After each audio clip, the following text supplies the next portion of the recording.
Eu trouxe o Dr. José Carlos Diniz, ele é médico cardiologista com mais de meio século de experiência. E o papo vai ser medicina, o que mudou e o que deveria ser preservado. Fica aqui, fique bem, fique com a gente, aqui na TVC, TV Correio da Manhã.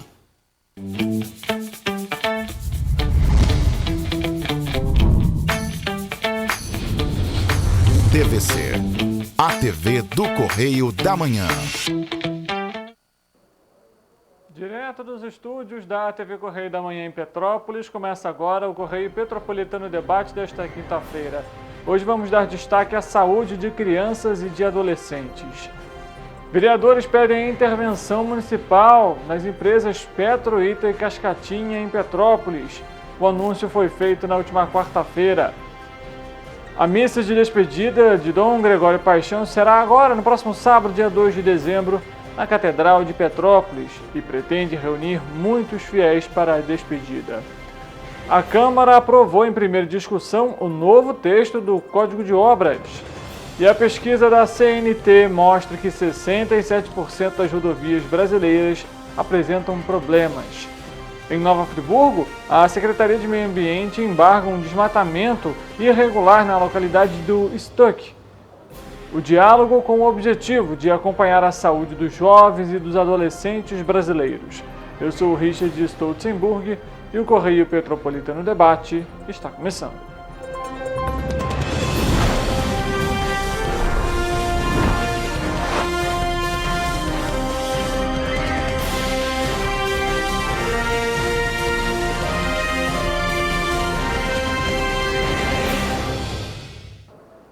Olá, uma ótima tarde para você que nos acompanha. Seja bem-vindo para mais uma edição do Correio Petropolitano Debate. Estamos ao vivo pela TV Correio da Manhã e também nas nossas plataformas digitais, onde você tem acesso à nossa programação ao vivo. A gente já vai começar a edição de hoje trazendo a participação da nossa repórter, a Leandra Lima. Ela já está aqui no estúdio com a gente para falar sobre Nova Friburgo. Na verdade, sobre um problema que os vereadores têm encontrado no município. Não é isso mesmo, Leandra? Boa tarde para você. Boa tarde, Richard. Boa tarde para vocês de casa. É isso mesmo. Os vereadores Maicon Queiroz, Priscila Pita e Maicinho Alves, de Nova Friburgo, realizaram uma fiscalização no Hospital Raul Sertã, onde descobriram que materiais cirúrgicos do Hospital de Cordeiro estão sendo esterilizados lá no Raul Sertã, sem nenhuma documentação ou prova de acordo com eles. Os vereadores foram até Cordeiro para tentar achar uma explicação sobre o caso. A Secretaria de Cordeiro informou que vai abrir uma licitação para uma empresa fazer esse processo temporariamente. A Secretaria de Saúde de Nova Friburgo ressaltou que esse processo não danificou o atendimento aos pacientes do próprio Raul Sertã e que eles ajudam os outros municípios quando encontram um problema assim de falta de máquinas para o processo de esterilização. Então, eles falaram que esse processo não danificou nada, nenhum atendimento no hospital. Bom, a gente vai continuar acompanhando esse caso e também questionar aí também os parlamentares mais uma vez, já que a Prefeitura informou esse ponto. A gente questiona mais uma vez também os parlamentares para saber sobre o andamento dessa fiscalização que aconteceu no Hospital Municipal Raul Sertã em Nova Friburgo. Obrigado pelas informações, Leandra. Obrigada. A gente fala agora sobre o transporte público em Petrópolis. Após diversos problemas relacionados aí ao transporte, os vereadores Ingo Rames e Júlia Casamasso anunciaram na noite da última quarta a formalização de um protocolo com um pedido de intervenção nas empresas Petro, Ita e Cascatinha. As empresas constantemente apresentam quebras nos coletivos. Somente em novembro, pelo menos 4 acidentes foram registrados envolvendo veículos das empresas Petro, Ita e Cascatinha. Um deles pegou fogo na madrugada da última terça-feira. A gente trouxe aqui no Correio Petropolitano Debate. Tivemos logo na quarta-feira, na própria terça-feira, um dos ônibus que quase caiu dentro do rio na Washington Luiz, enfim. E além das constantes falhas mecânicas, parte dos veículos circulam acima do tempo permitido estipulado pela CPTrans. De acordo com a norma, os coletivos só podem operar 11 anos após a fabricação. Já os micro-ônibus, o período é de 8 anos. Após uma fiscalização promovida pela Companhia de Trânsito e Transportes, a CPTrans, a gente lembra, 69 veículos da Petro Ita foram reprovados e apenas 8 foram aprovados para circularem. Diante desse cenário, desse caos, o Ministério Público do Estado do Rio de Janeiro entrou com uma ação na Justiça para que a empresa retire imediatamente 33 coletivos de circulação. A expectativa, inclusive, é até que essa decisão saia ainda nessa semana ou até na semana que vem. Vale lembrar, inclusive, que em 2012, lá atrás, na gestão ainda do vice-prefeito, hoje Paulo Mustrange, as empresas Petrópolis, Autobus e Esperança sofreram uma intervenção devido aos mesmos problemas enfrentados atualmente. Na última terça-feira, a Comissão Permanente de Transporte Público e Mobilidade Urbana, em parceria com a Comissão Especial para a Avaliação das Concessões e Parcerias Público-Privadas Municipal, realizaram uma fiscalização no terminal rodoviário do centro. No local foram identificadas diversas irregularidades, entre elas pneus carecas e os motoristas realizando ali a dupla função. A gente vai acompanhar a fala da vereadora Júlia Casamasso, que conversou com a nossa equipe, justamente para falar sobre esse pedido aí para que a Prefeitura faça essa intervenção. Oi, gente, vereadora Júlia. Não dá mais. Não dá mais para a população petropolitana continuar sofrendo um risco de morte cotidianamente no uso do transporte público da nossa cidade. É um verdadeiro absurdo que a população pague caro para andar em ônibus sucateados, precarizados e que colocam a vida de todos em risco. Por isso, nós protocolamos hoje um ofício que foi assinado por quase todos os vereadores aqui da Câmara Municipal, fazendo um apelo ao Executivo Municipal, à Prefeitura de Petrópolis, para que façam uma intervenção na Petroíta e na Cascatinha, porque não tem como a população continuar sofrendo com esse serviço péssimo que vem sendo prestado. Ônibus que quebram o tempo todo e fora os acidentes que vem acontecendo. O que falta acontecer para que essa intervenção seja feita? Então fizemos esse ofício e fazemos esse apelo para que a intervenção seja feita imediatamente na Petroíta e na Cascatinha. A população não pode continuar sofrendo. Tá aí a vereadora falando então justamente sobre essa intervenção. E a gente vê, né, a quantidade aí, infelizmente, de quebras em relação aos ônibus, falta, né, e consequentemente aí, o não cumprimento dos horários e também, é claro, um acidente ou outro que a gente sempre noticia aqui, enfim, situação delicada, né? A gente vai continuar acompanhando o caso, a gente também questionou a Prefeitura de Petrópolis a respeito sobre essa intervenção, se tem o objetivo aí de realizar essa intervenção ou não, se a CPTrans tem adotado novas medidas para garantir o transporte seguro, não vou nem dizer mais de qualidade, mas o minimamente seguro, mas nós não obtivemos retorno da Prefeitura de Petrópolis como de costume. A Câmara Municipal de Petrópolis aprovou na última quarta-feira, em primeira discussão, um novo texto do Código de Obras. A proposta é que o documento substitua o que vigora atualmente, que é da década de 70 e foi alterado pela última vez em 1981. O novo texto atualiza, moderniza e desburocratiza a legislação municipal, adequando o texto às normas técnicas existentes e definindo regras e parâmetros mais claros para o licenciamento de obras e para a regularização de construções. Criador da Comissão Especial e coordenador do trabalho de revisão do Código de Obras, o vereador Fred Procópio lembrou que o documento é resultado de 1 ano e 2 meses de trabalho da Câmara, em conjunto com os conselhos, sindicatos e entidades de classes ligadas à arquitetura e urbanismo, construção civil e patrimônio, além de universidades e também da sociedade civil organizada.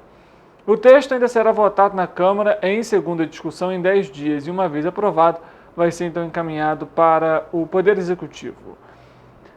O bispo de Petrópolis, Dom Gregório Paixão, realiza no próximo dia 2 de dezembro, às 9 horas da manhã, a missa na Catedral São Pedro de Alcântara, numa celebração de despedida da Diocese de Petrópolis, onde exerceu o ministério episcopal por 11 anos.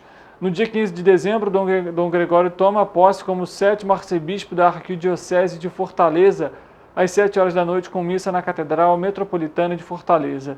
Desde o anúncio de sua transferência, Dom Gregório Paixão tem cumprido todos os compromissos agendados no início desse semestre em diversas paróquias. Desde que chegou à Diocese de Petrópolis em dezembro de 2012, um dos sonhos foi a restauração da Catedral São Pedro de Alcântara, obra que realizou em 2021, após mais de 5 anos para aprovar o projeto no Instituto do Patrimônio Histórico e Artístico Nacional, o IPHAN, e com recursos do Banco Nacional de Desenvolvimento Econômico e Social. Eu, inclusive, estive lá acompanhando na época a obra, custou aí mais de 10 milhões de reais. Dom Gregório Paixão, como bispo diocesano, ouvindo os conselhos da diocese, foi responsável pela criação de 6 novas paróquias: a do São Sebastião, do Carangola, em 2013, Nossa Senhora do Bom Sucesso, em 2014, além da Santo Antônio de Nova Marília, em 2016, Santa Terezinha do Menino Jesus, em 2019, e a quase paróquias São Charbel do Caxambu e São José de Água Quente. Além disso, foi responsável por representar o Papa Francisco na coroação pontífice da imagem de Nossa Senhora do Amor Divino, padroeira da Diocese, que aconteceu em 2021. A expectativa é que a catedral esteja lotada de fiéis no próximo sábado. Vamos conversar agora com a nossa repórter, a Alana Silveira, lá em Volta Redonda, porque chegou aquele período de Natal e, com isso, a Câmara de Dirigentes Lojistas da cidade tem orientado os comerciantes e os lojistas sobre os possíveis golpes. Lana, quais são as orientações que foram passadas? Uma boa tarde para você. Boa tarde, Richard. As festividades de fim de ano já estão batendo a porta. E com isso, as vendas em lojas e comércios em geral tendem a aumentar. Por isso, comerciantes e lojistas precisam se atentar a possíveis fraudes que podem ocorrer durante essa época.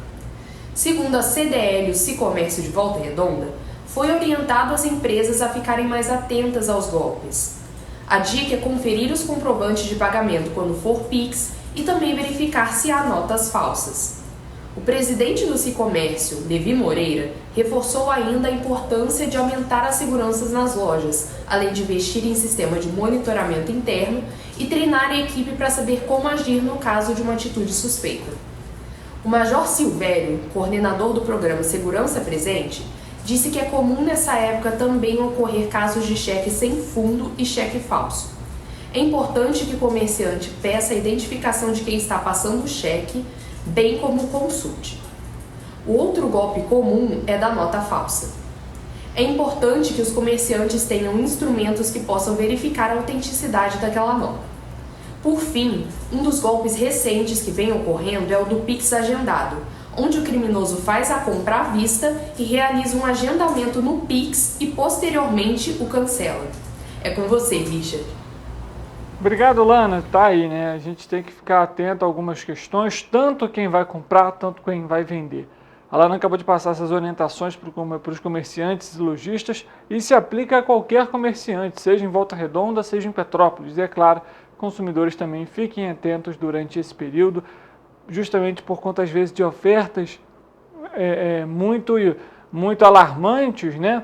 E com um preço muito diferente do convencional, principalmente na internet. A gente vai falar sobre uma outra questão agora e também importante, que está atrelada também a esse período de fim de ano.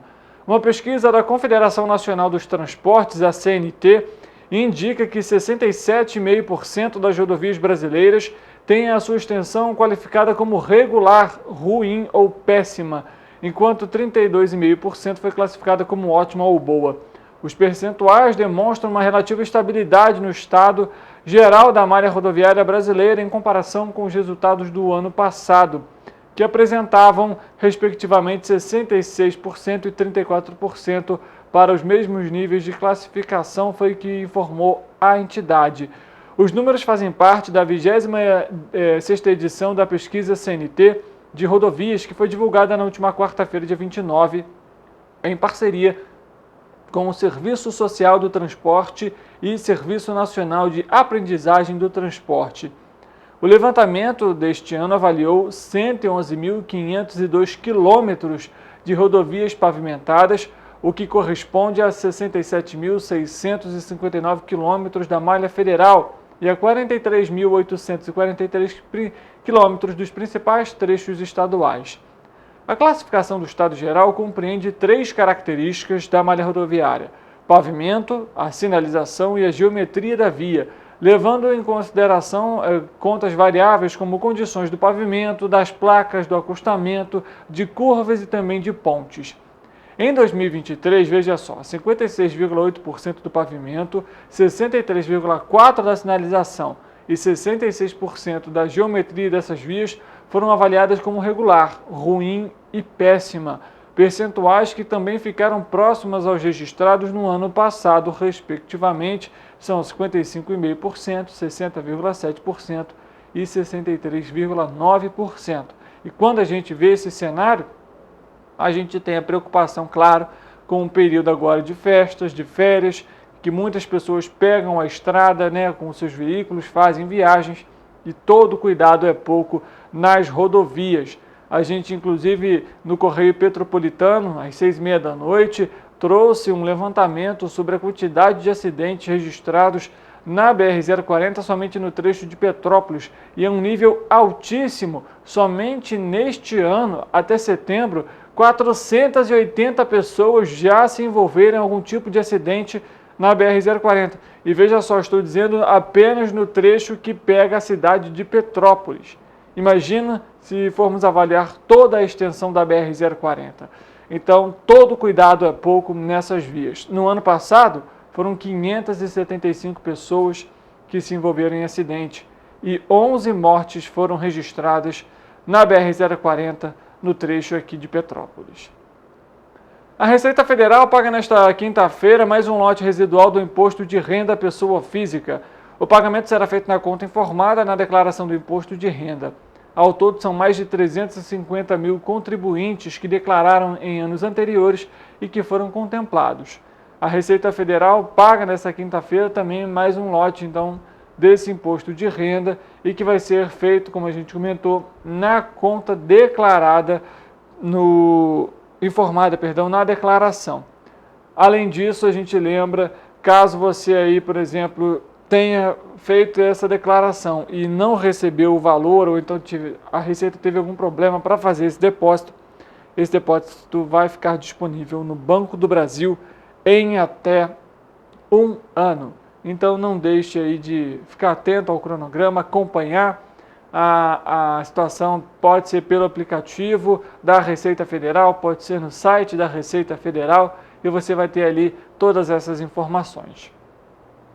As inscrições para as vagas remanescentes do Fundo de Financiamento Estudantil, o FIES, termina hoje, quinta-feira. As inscrições são gratuitas e devem ser feitas exclusivamente pela internet, no portal de acesso único ao ensino superior.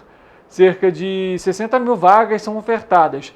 Os resultados da pré-seleção em chamada única e da lista de espera vão ser divulgados na próxima segunda-feira, dia 4 de dezembro. A seleção é feita com base nas notas do Exame Nacional do Ensino Médio, o Enem, desde a edição de 2010. Estão aptos a se inscreverem estudantes com matrícula ativa que estejam fazendo regularmente o ensino, o mesmo curso, turno ou localidade da instituição de ensino participante do FIES e que foram ofertados nesta edição. Outra exigência é que o estudante tenha renda familiar mensal per capita de até 3 salários mínimos. A gente vai fazer o contato com a nossa repórter Ana Paula em Brasília, porque tem informação importante. Ontem, a Câmara dos Deputados aprovou, então, o projeto de lei que regulamenta e autoriza, dá outorga ali para a exploração das áreas offshore. E também foi uma medida aí que também vai ser, inclusive, debatida na COP28, que está sendo realizada em Dubai.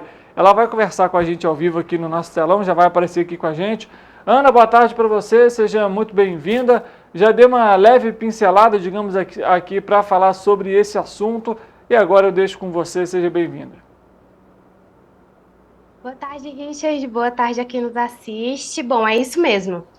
Hoje começa a 28ª Conferência do Clima da Organização das Nações Unidas, a COP28, lá em Dubai, nos Emirados Árabes.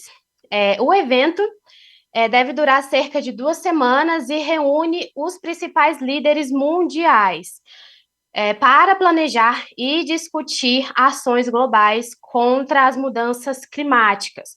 O presidente Lula já está lá nos Emirados Árabes desde o início da semana, e ele tem se reunido com líderes e com empresários em busca de investimento para projetos brasileiros, coisa que deve acontecer ainda durante todo o resto da semana. Que também na reunião, né, no evento da COP28, contará com uma comitiva presidencial, com os ministros da Fazenda, Fernando Haddad, a ministra do Meio Ambiente, Marina Silva, entre outros. E também o presidente do Senado Federal, Rodrigo Pacheco, que já está por lá.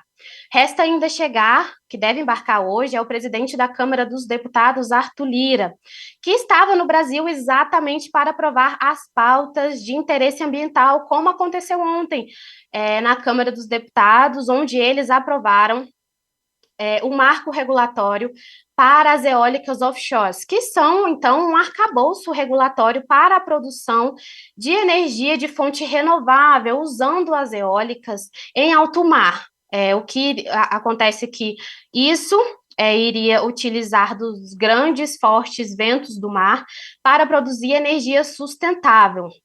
O presidente Lula buscará na COP atrair investimentos e mostrar o Brasil como um líder ambiental e atrair investimentos para a questão ambiental e também para a transição energética, que é um dos assuntos mais importantes do mundo atualmente, por conta das mudanças climáticas que nosso planeta vem sofrendo nos últimos tempos. Podemos citar aqui, então, a grande onda de calor que passou por alguns estados do Brasil nos últimos 2 meses e que ainda passa por alguns lugares, como é aqui em Brasília, que mesmo chovendo, as temperaturas alcançam 31, 32 graus. Tá difícil, né, Ana? A gente tem que tomar cuidado aí durante esse período. E é claro que quando a gente pega aí o impacto dos efeitos climáticos, a gente tem nitidamente aí, por exemplo, o Sul esse ano sofreu muito com a chuva. Ano passado aqui em Petrópolis também tivemos, infelizmente, tragédia registrada por conta também desses efeitos climáticos. E a tendência é que se tornem cada vez mais comuns caso não haja realmente uma mudança aí na atitude tanto da população como um todo, tanto também na criação de políticas públicas voltadas para o meio ambiente, entre elas essa que a gente está comentando agora. Ana, obrigado pelas informações, por trazer atualizações aí de Brasília para a gente. E é claro, a gente está aqui com o espaço aberto sempre que tiver atualização. Muito obrigada, boa tarde a todos. Para você que está nos acompanhando, nossa repórter Ana Paula conversando de Brasília, só para a gente complementar essa informação, a exploração da energia elétrica nessas instalações offshore vai depender de autorização ou então de concessão. E essas áreas que vão ser disponibilizadas vai ser de responsabilidade do Executivo, ou seja, do Presidente da República. As 6 dezenas do concurso 2.662 da Mega Sena vão ser sorteadas nesta quinta-feira, a partir das 8 horas da noite, pelo horário de Brasília, no Espaço da Sorte, em São Paulo. E vai ter a transmissão ao vivo pelo YouTube no canal da Caixa e também no Facebook das lotéricas Caixa. Caso apenas um apostador ganhe o prêmio de faixa principal e aplique esse valor na poupança, vai receber aí R$ 224 mil de rendimento no primeiro mês. O prêmio para essa quinta-feira é estimado em R$ 37 milhões. As apostas podem ser feitas até às 7 horas da noite, pelo horário de Brasília, nas casas lotéricas credenciadas pela Caixa em todo o país ou também pela internet. O jogo simples com 6 números marcados custa R$ 5,00. Boa sorte para você que vai apostar. A Prefeitura de Nova Friburgo, por meio da Secretaria Municipal de Ambiente e Desenvolvimento Urbano Sustentável e também da Subsecretaria de Fiscalização de Edificações e do Meio Ambiente, embargou e notificou no último dia 21 a ocorrência irregular de movimentação de terra e supressão de vegetação na estrada Murilo Miar, na altura do Estuque Colonial, número 61. No local foram identificadas as infrações ambientais diante do corte de vegetação e a movimentação de terra realizadas sem a prévia da licença ambiental de autoridade municipal. Dessa forma, os fiscais municipais emitiram um auto de notificação nos termos da legislação municipal ambiental e ordem de embargo imediato das atividades, a fim de cessar a continuidade do dano ambiental no local. As atividades permanecerão então suspensas, é claro, por conta desse embargo, e cabe aí ao responsável apresentar a defesa prévia no prazo máximo de 20 dias úteis, junto ao município, sobre esta ação irregular, sob pena de incidirem as sanções cabíveis, além da obrigação de reparação ambiental. Bom, a gente acabou de falar com a nossa repórter Ana Paula em Brasília sobre as questões climáticas. Vamos saber então como que fica a previsão do tempo para essa sexta-feira.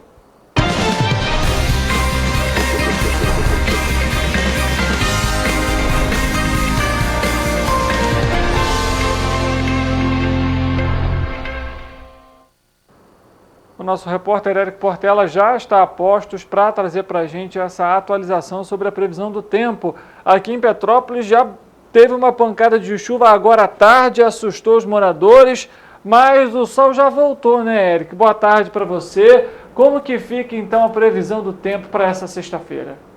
Boa tarde, Richard. Boa tarde para você aí de casa que está nos assistindo. Pois é, a temperatura tem oscilado bastante, né? É típico da época do ano. Olha, o Instituto Nacional de Meteorologia emitiu hoje, dia 30 de novembro, um alerta de chuvas intensas para algumas regiões do Brasil, como Belo Horizonte, Vitória e Rio de Janeiro. O grau de severidade desse aviso é de perigo, a cor laranja.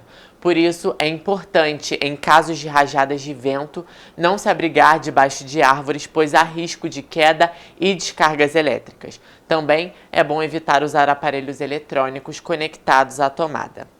Bem, em Petrópolis, nesta quinta-feira, o dia será de sol entre nuvens e chuva isolada. Como a gente pode ver aqui, choveu, fez sol, enfim. Que é a chuva isolada é aquela chuva que para e continua. A chuva pode ocorrer a qualquer hora do dia, a temperatura se mantém estável e os termômetros devem marcar máxima de 29 graus. Agora sim, vamos à previsão do tempo para sexta-feira, dia 1º de dezembro. O Natal já batendo na porta, a gente sabe que começa o período de chuvas fortes, né? Olha, em Nova Friburgo, a sexta-feira será de temperatura estável, muitas nuvens no céu pela manhã e previsão de chuva isolada durante a tarde e noite. Os termômetros devem marcar mínima de 18 e máxima de 24 graus. Em Teresópolis, há probabilidade de chuva isolada durante a tarde e noite. Pela manhã, o dia será de muitas nuvens no céu e ventos fracos. A temperatura se mantém estável, variando entre mínima de 17 e máxima de 25 graus. Em Petrópolis, o dia será de muitas nuvens no céu, com alguns episódios de chuva isolada durante o dia. À noite, também deve chover. Os ventos no município serão fracos e os termômetros devem marcar mínima de 18 e máxima de 28 graus.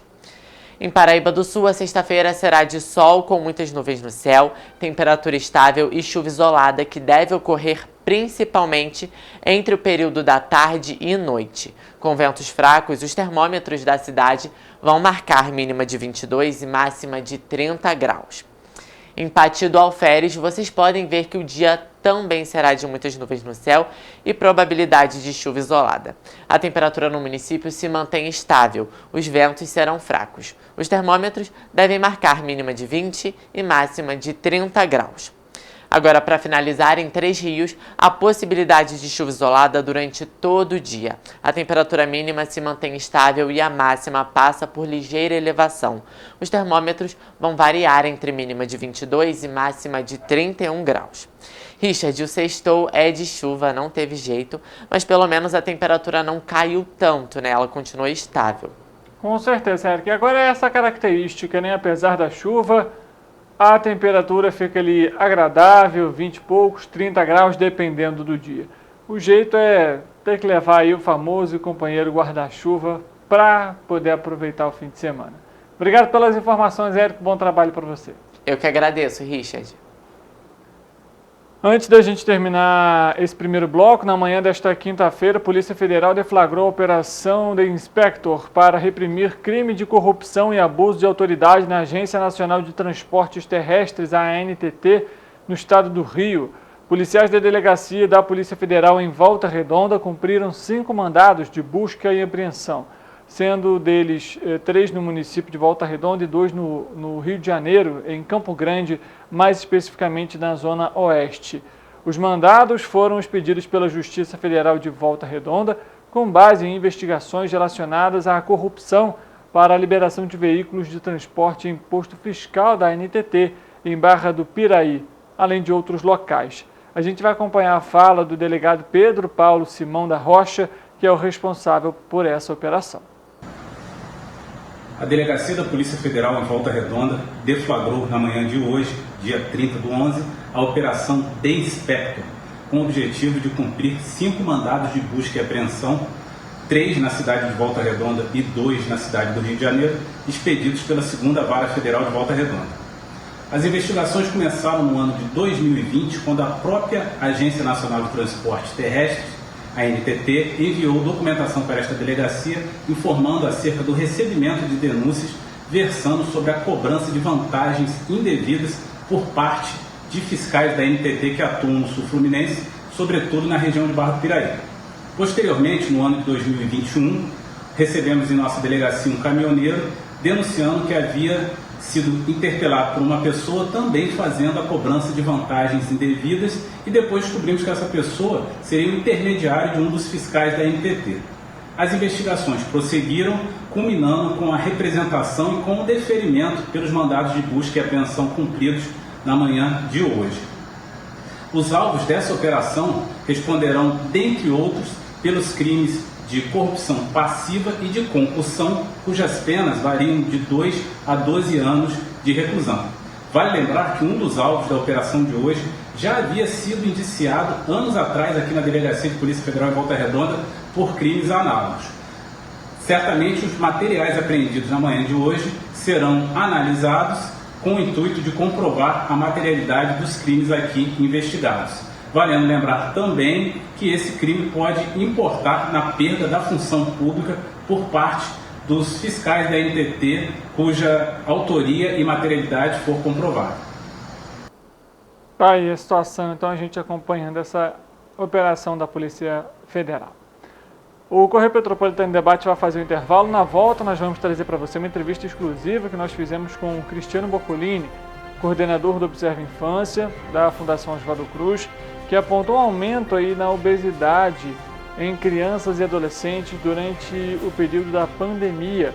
A gente fez um bate-papo a respeito sobre esse tema e também sobre possíveis soluções para melhorar a qualidade de saúde desse público.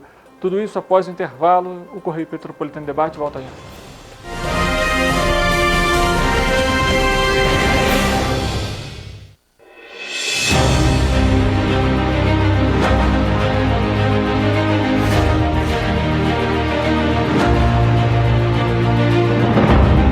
Jornalismo de direita. É jornalismo direito.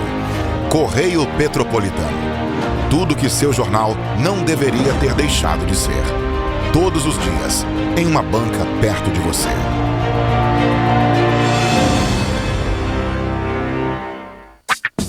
Enquanto você pensa que poderia ganhar igual aos homens, a Alerj faz. As leis que você precisa, a Alerj faz. Baixe o aplicativo da Alerj e conheça seus direitos.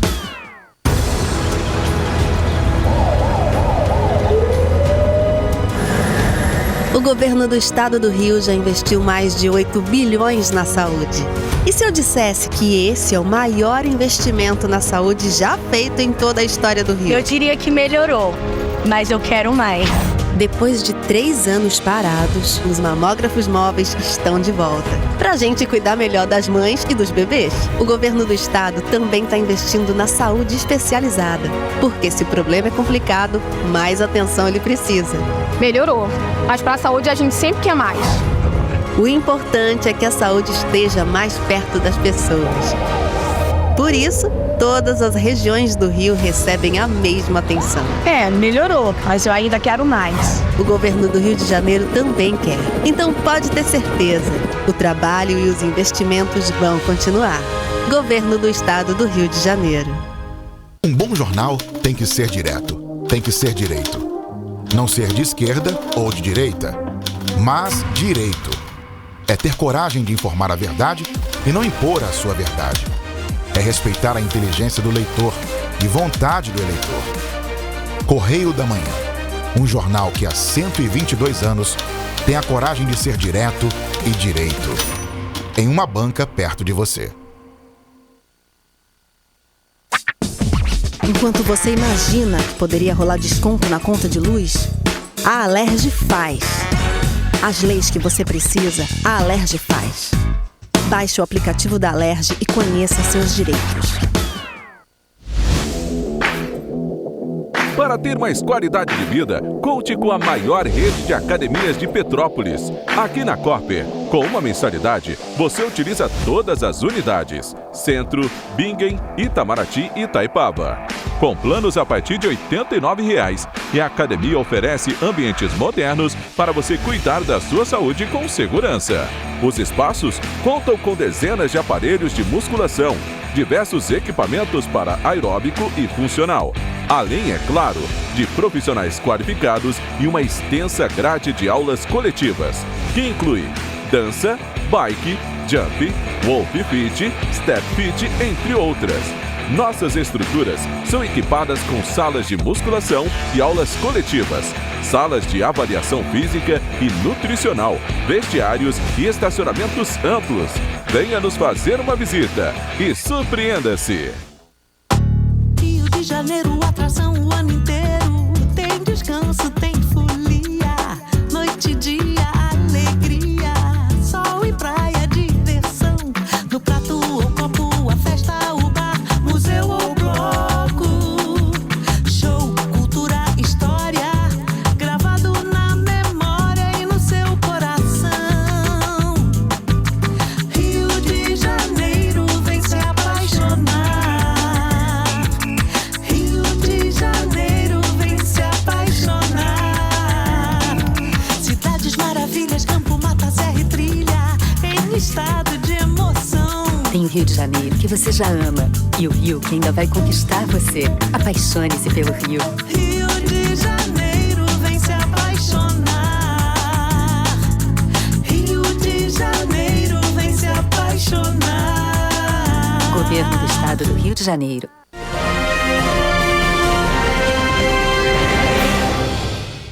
Iniciei nossa entrevista, Cristiano.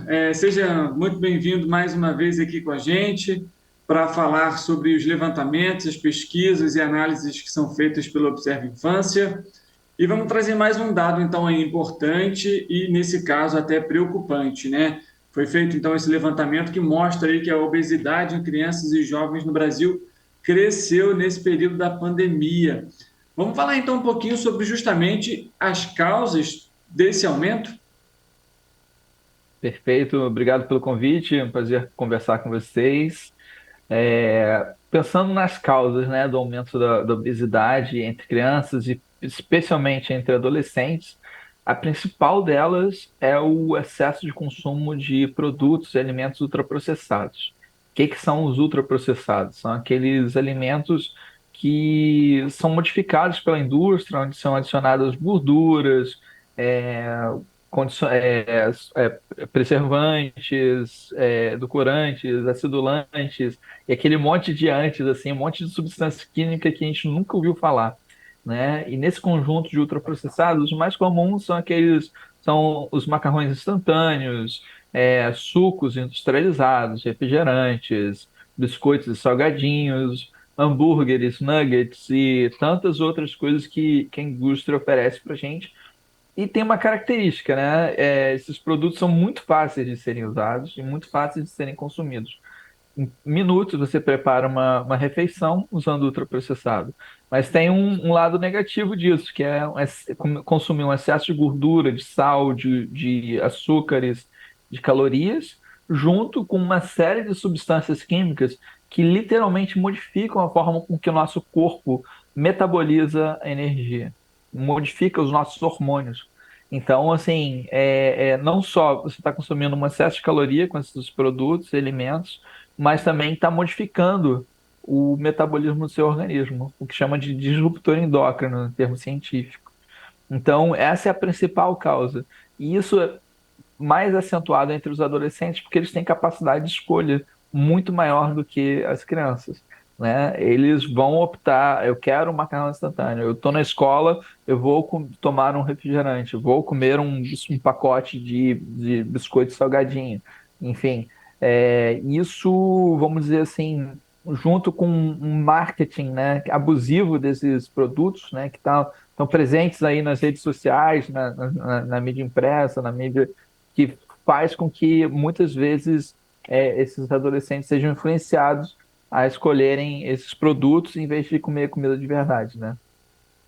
E, infelizmente, como você até comentou, né, Cristiano, são refeições muito rápidas e é claro que cheio de compromissos, o dia a dia, às vezes até o próprio pai, o responsável, não tem ali um tempo hábil para produzir realmente um alimento com mais qualidade, que leva mais tempo, com menos sal. Isso também acaba afetando esse consumo de forma mais exagerada, né? Falando um pouquinho agora sobre os dados, Cristiano, como que a coleta desses dados foi realizada? E, claro, qual foi esse índice, então, de crescimento? Perfeito. Bom, a gente fez um levantamento utilizando o SISMA, né, Sistema de Vigilância Alimentar Nacional, que é do Ministério da Saúde. Esses dados são coletados nas unidades de saúde, entre aqueles beneficiários do programa Bolsa Família, enfim, tem várias fontes, mas são coletados por profissionais de saúde no dia a dia do atendimento dessas crianças e adolescentes, né? E essas informações são consolidadas no Ministério da Saúde e são disponíveis para todo mundo, e Observa Infância tem essa preocupação, né, de estar sempre atualizando e buscando, acompanhando a situação do Estado Nacional das Crianças. E o que a gente observou é que entre os adolescentes, 1 em cada 3 tem excesso de peso, ou seja, o índice de massa corporal, a proporção de gordura e músculos em relação à altura desse adolescente, né, indica que está com excesso de peso, está acima do esperado para aquela faixa etária. Então, isso é muito preocupante, né? Porque o excesso de peso inclui aí o sobrepeso e a obesidade. Isso, encontrar que 31% dos adolescentes brasileiros estão com excesso de peso, mostra uma preocupação grande, porque o índice global de excesso de peso é de cerca de 16%. Então, a gente está com o dobro do que a gente encontra no mundo, né? E outra preocupação, quando a gente acompanha no tempo isso, né, avalia desde lá dos últimos 12 anos, infelizmente, cada vez mais adolescentes estão com excesso de peso. Isso foi pior nos 2 primeiros anos de pandemia, 2020 e 2021. Porque além de aumentar o consumo de ultraprocessados, né, em casa, também essas crianças ficaram com atividade, esses adolescentes com atividade física restrita, né? As pracinhas fechadas ou com restrições, os ambientes, espaços públicos também com restrições, podem ter contribuído aí para o aumento da obesidade nesses anos. Um aspecto um pouco mais positivo é que a gente voltou a índices pré-pandêmicos, né, de obesidade entre adolescentes e também entre crianças. Mas ainda assim esses índices são alarmantes, né? Com certeza. E quando a gente fala vou até abrir aqui um parênteses, Cristiano, sobre questões relacionadas ao excesso de peso e obesidade, os próprios dados do Ministério da Saúde mostram a preocupação até mesmo com os adultos, porque Exato. esse índice também é alto com os adultos. Então, é sempre muito importante a gente trazer, né, essa orientação, esse alerta para a população, até porque quando a gente trata aí de sobrepeso e desse consumo de ultraprocessados, as consequências podem ser um monte, e também os problemas de saúde atrelados a esses alimentos, né? Vou te pedir para falar, por exemplo, alguns desses problemas que podem acarretar aí nas crianças e também nos adolescentes, justamente por conta desse consumo. Ótimo, muito bem lembrado. Sim, é uma situação que afeta todos, né? Adolescentes, adultos brasileiros, o Vigitel, que é um sistema que acompanha anualmente a situação de saúde dos brasileiros, mostra também a mesma tendência do aumento de excesso de peso e obesidade, né? E as consequências disso, né, para a saúde dos adolescentes. a curtíssimo prazo, esses mesmos que a gente chamou de disruptores endócrinos, né, que são esse conjunto de substâncias, de aditivos, edulcorantes, emulsificantes e tantos outros substâncias químicas que são adicionadas, ele muda o metabolismo dessas crianças, desses adolescentes e das crianças, e pode, a curtíssimo prazo, levar esses adolescentes a desenvolverem problemas que são comuns mais comuns da idade adulta, como hipertensão e diabetes, né? Hipertensão aumenta a pressão arterial, isso podendo levar a lesões graves internas, levar a doenças crônicas, né, como insuficiência renal, insuficiência hepática, insuficiência cardíaca, a médio prazo, e diabetes também. Esses adolescentes, cada vez mais frequentemente, são diagnosticados com diabetes, que é uma incapacidade do organismo metabolizar e lidar com açúcar, né? Fica com o famoso açúcar alto no sangue, né? Então, são dois exemplos, né, do impacto a curtíssimo prazo na saúde desses adolescentes. Fora que um adolescente que não consegue, com excesso de peso, tem uma chance maior de ser um adulto também com doenças crônicas. E aí, com o tempo, né, essas doenças crônicas podem evoluir para dores na articulação, dor de coluna, dor nas costas, insuficiência hepática, insuficiência renal, insuficiência cardíaca, até mesmo lesão de membro. Você pode perder dedo da mão, do pé, se não gerenciar bem o diabetes, não controlar o diabetes. Enfim, infelizmente são nefastas as consequências do excesso de peso a longo prazo. Aumenta a chance, né? Não é que é fatídico, vai acontecer e ponto. Não, você passa a ter maior chance de desenvolver alguma dessas doenças crônicas que eu mencionei.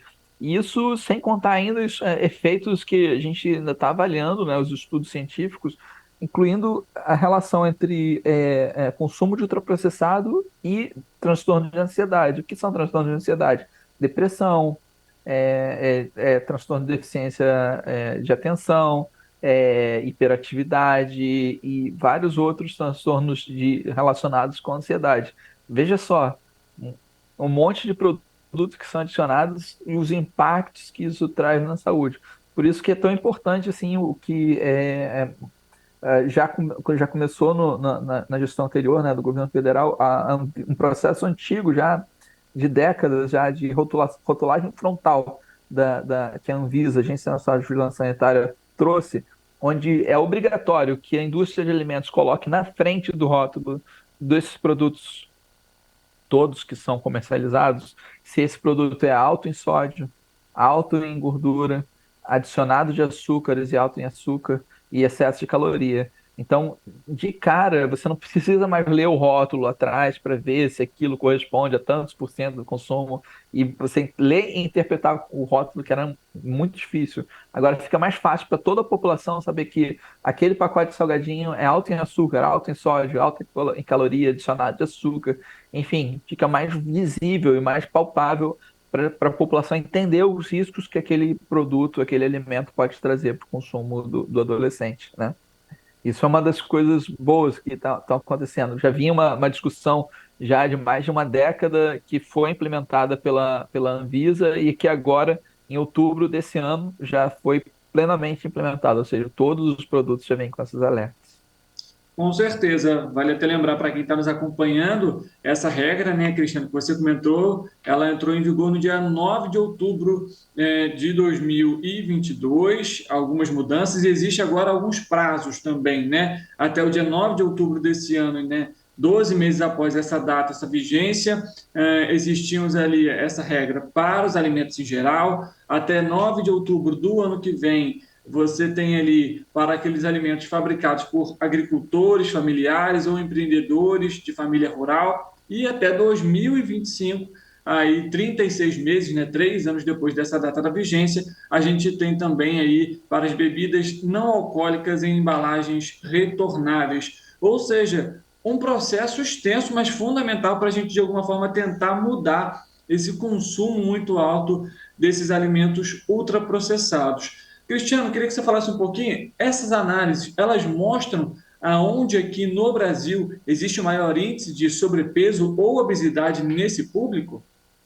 Perfeito, sim, a gente tem grandes disparidades, né, grandes diferenças entre as regiões no Brasil. Infelizmente, a gente tem vários Brasis, né? O Brasil é um país de dimensões continentais, um país enorme, e a gente vê que a região sul é onde os adolescentes têm maiores índices de excesso de peso e obesidade, né? De longe, é a região onde esse problema é mais grave no país. Isso está muito relacionado ao acesso econômico e físico mesmo, né? Tem mais lojas e mais lugares para você consumir mais esses alimentos ultraprocessados, seguido do Sudeste e Centro-Oeste, que estão mais próximos aí da média nacional, e Norte e Nordeste tem os menores índices de excesso de peso e obesidade entre adolescentes.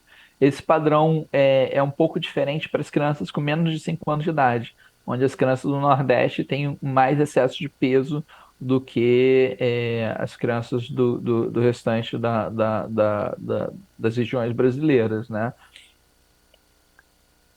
Eu já, por muito tempo, até por experiência de vida mesmo, quando a gente está perto de um bebê ou de uma criança, assim, muito novinha, 1, 2 anos, geralmente as pessoas comentam: nossa, mas ele está super saudável. E a gente vê aquele bebê cheinho, gordinho.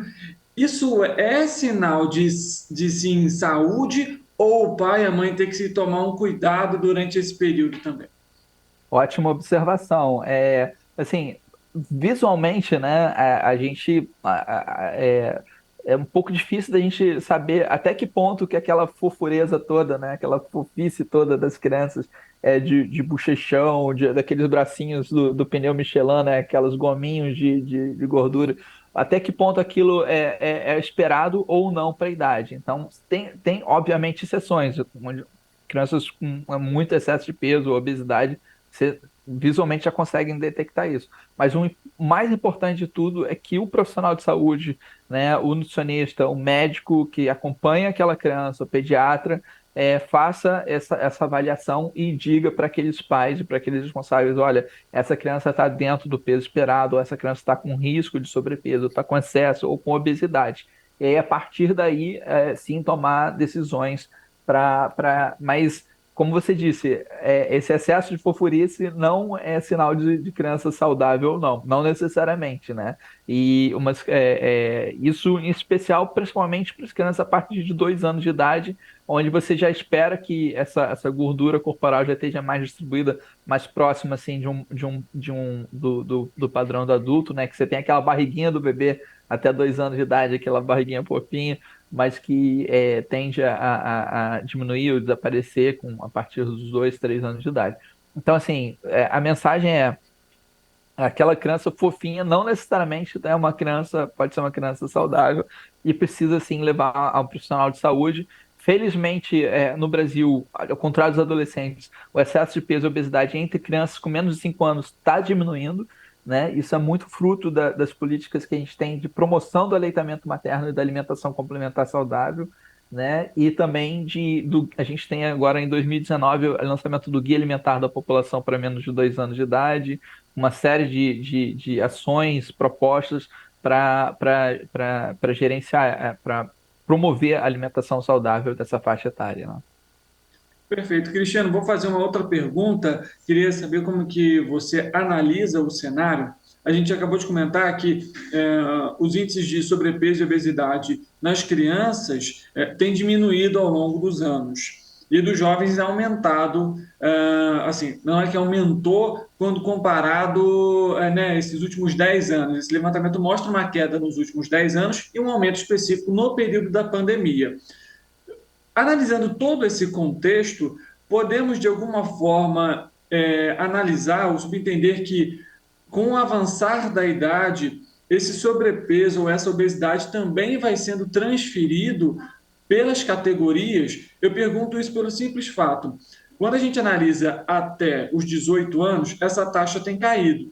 Mas quando a gente pegar a população adulta, esses índices têm aumentado, têm trazido preocupação para o Ministério da Saúde, para os órgãos de saúde de modo geral. Parte desse público, de alguma forma, pode ser, digamos assim, transferido para essa população adulta? Então, sim, uma excelente questão, porque normalmente um adolescente com excesso de peso e obesidade vai se tornar um adulto com excesso de peso e obesidade também. Não é uma regra, mas aumenta a chance, sim. E também a gente tem aqueles adolescentes que são chamados eutróficos, né, com peso considerado normal, até os seus 16, 17 anos, mas que chega na idade adulta e acabam, por motivos diversos, de inserção no mercado de trabalho, etc., modificando seus padrões alimentares e se tornando obesos, né? Mas é uma preocupação que a gente tem que pensar de forma multifatorial, né? Vários setores da nossa sociedade, do governo, tem que se mobilizar e tem se mobilizado para isso, né?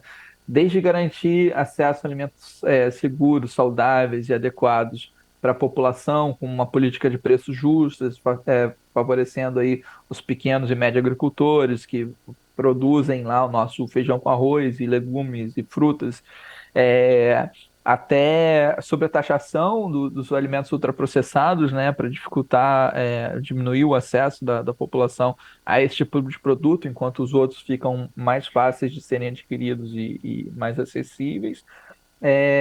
Política de promoção da atividade física, promoção da alimentação saudável nas escolas, né, entrando no currículo das crianças, as cantinas tendo essas preocupações, os municípios, né, os estados que são os principais, e a gente tem a retomada aí do programa de aquisição de alimentos, onde os pequenos produtores conseguem vender para aquelas escolas que são próximas e vizinhas alimentos frescos, sazonais, saudáveis, para aquelas escolas oferecerem na merenda das crianças alimentos, sim, frescos e minimamente processados e saudáveis.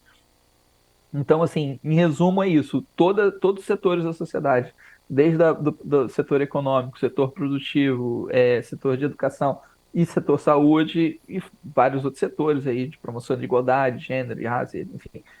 Todo mundo junto com esse objetivo de melhorar o perfil de alimentação e nutrição da população brasileira. E aí, de novo, a gente ensinando e as crianças a se alimentarem bem, favorecendo com que os adolescentes continuem tendo acesso e façam escolhas alimentares saudáveis para si e tenham acesso, não só escolham, porque às vezes, eu quero me alimentar bem, mas não consigo porque aqui não chega legume na minha região, o arroz é muito caro, não tem ninguém para preparar minha comida, enfim. Que eles façam escolhas e tenham acesso a alimentos saudáveis para que a gente aí sim reverta essa população, esse cenário de aumento de obesidade na população adulta, né? Com certeza. Como a gente comentou logo lá no início, né, e você reafirmou agora, é um trabalho multidisciplinar que vai envolver, né, os órgãos de saúde, os órgãos de fiscalização, né, por exemplo, até essa regulamentação da Anvisa, profissionais de educação física, para fazer com que essas crianças, esses jovens possam se exercitar. A educação fundamental, não só por parte da escola, mas também de pais e responsáveis. A gente sabe também que a criança sofre uma forte influência daquela alimentação que pais e responsáveis consomem, então é importante ter essa mentalidade também para esses adultos. E é claro, além disso, a gente ter toda essa questão aí econômica que também envolve, que apesar de, né, como a gente apresentou, na região sul-sudeste a economia está um pouco melhor que na região norte-nordeste, a gente vê que o consumo de ultraprocessado nessas regiões é mais alto do que comparado ao nosso norte-nordeste do país. Cristiano, a gente está chegando aqui ao fim da nossa entrevista. Antes de mais nada, queria muito agradecer sua presença aqui com a gente de novo para falar sobre esses dados, sobre essa análise. Alguma informação importante que talvez a gente não tenha comentado que você gostaria de ressaltar? Não, eu acho que é isso, é pensar que a gente quando encontra ou tem que lidar com uma criança ou adolescente obeso, não necessariamente a culpa é desse adolescente ou dessa família, né? De não oferecer alimentos saudáveis. Muitas vezes é simplesmente por falta de escolhas ou falta de acesso à própria comida saudável ou menos de acesso à informação sobre o que é bom ou o que não é para a sua saúde, né? Então, acho que é isso, o papel de combate à obesidade é de todos nós, é de toda a sociedade, é da imprensa, é dos profissionais de saúde, é dos gestores municipais, estaduais, federais, de setores das ONGs, da setor educacional, enfim, acho que não tem nenhum setor da sociedade que esteja isento desse papel e dessa incumbência, né, de combater a obesidade e promover a alimentação saudável. E aí, exemplos, por exemplo, escolas que restringem ou que proíbem a venda de ultraprocessados dentro da escola, municípios que proíbem a venda de ultraprocessados ao redor das escolas também, empresas que incentivam que os seus funcionários comprem alimentação saudável com os seus cartões de refeição, dando incentivos para que eles busquem alimentos saudáveis, informações, não é só dar o cartão alimentação, mas dar o cartão de alimentação junto com uma orientação nutricional. Enfim, exemplos, a gente tem inúmeros positivos e se olhar, todos nós, individualmente, coletivamente, somos responsáveis pela alimentação das nossas crianças, adolescentes e da nossa população brasileira. Perfeito. Cristiano, muito obrigado mais uma vez por conversar aqui com a gente. Um bom trabalho para você. Obrigado, Richard. Um bom trabalho. Um prazer. Estamos sempre à disposição.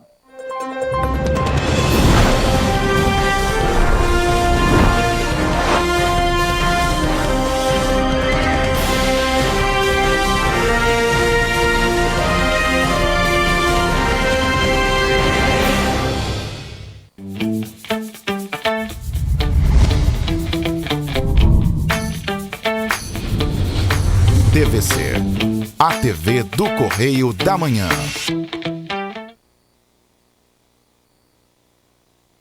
Um bom jornal tem que ser direto.